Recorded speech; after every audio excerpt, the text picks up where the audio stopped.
Good day. Before we begin, we would like to thank you for stopping by this video. It helps us to raise awareness and share some pieces of information about children and youth with special needs and special education. Let's begin. Do you know someone, a friend or a relative, which you think is kind of unique from the others? Do you think you are having a hard time trying to fit in like a misplaced puzzle piece? Do you know anyone or heard someone being called as different from the rest? Or do you ever look at someone and wondered what is going on inside their head? Well, that came from inside out. According to UNICEF, there is an estimated number of children and youth with special needs and disabilities around the globe that can go up to at least 93 million. In the Philippines, a total number of population for over 100 million, 12% or 4.8 million were identified to be children with special needs. Special, gifted, children with special needs. Do these words ring a bell? Well, it's because terms like these, exceptional children and youth, are covered by what we call children with intellectual disabilities, learning disabilities, emotional and behavioral disorders, communication disorders, deafness, blindness and low vision, physical disabilities, health impairments, and severe disabilities.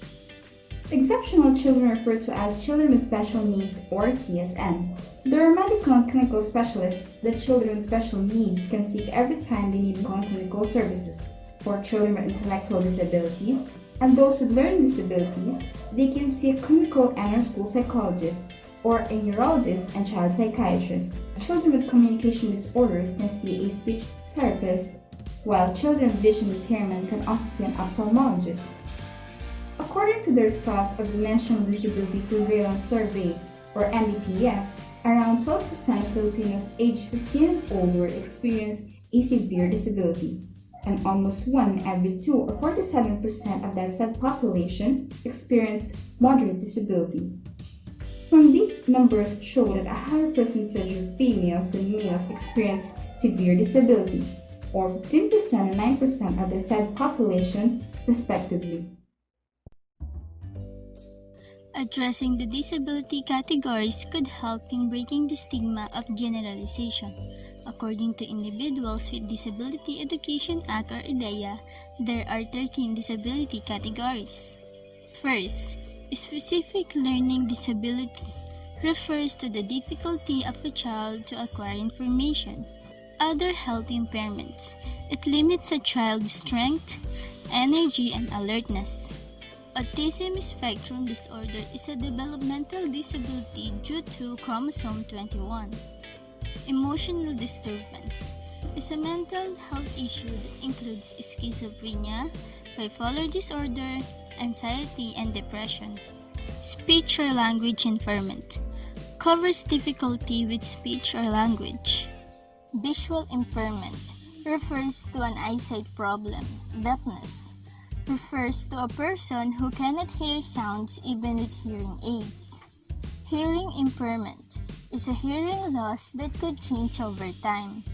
Deaf blindness refers to a severe hearing and vision loss. Its severity could not be aided by programs. Orthopedic impairment classifies the lack of function or ability in child's body.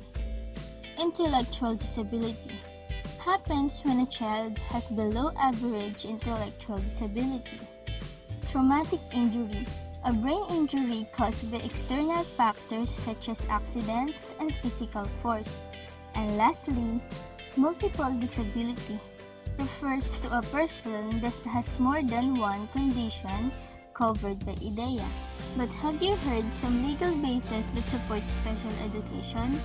If not, keep watching. To help you with it, let us show you the time frame you can pinpoint easily.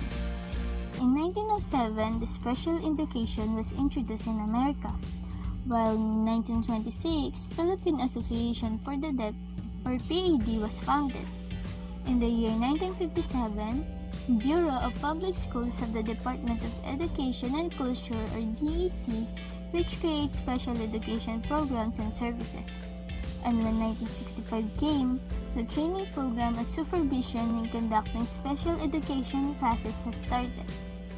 Lastly, in 1968, Republic Act No. 5250 was created, which required a 10-year teaching training program to teach exceptional children. No child must be left behind, and with that, the Department of Education advocates inclusive education, and finally, in 1999, the policy of inclusive education was adopted. But there's more.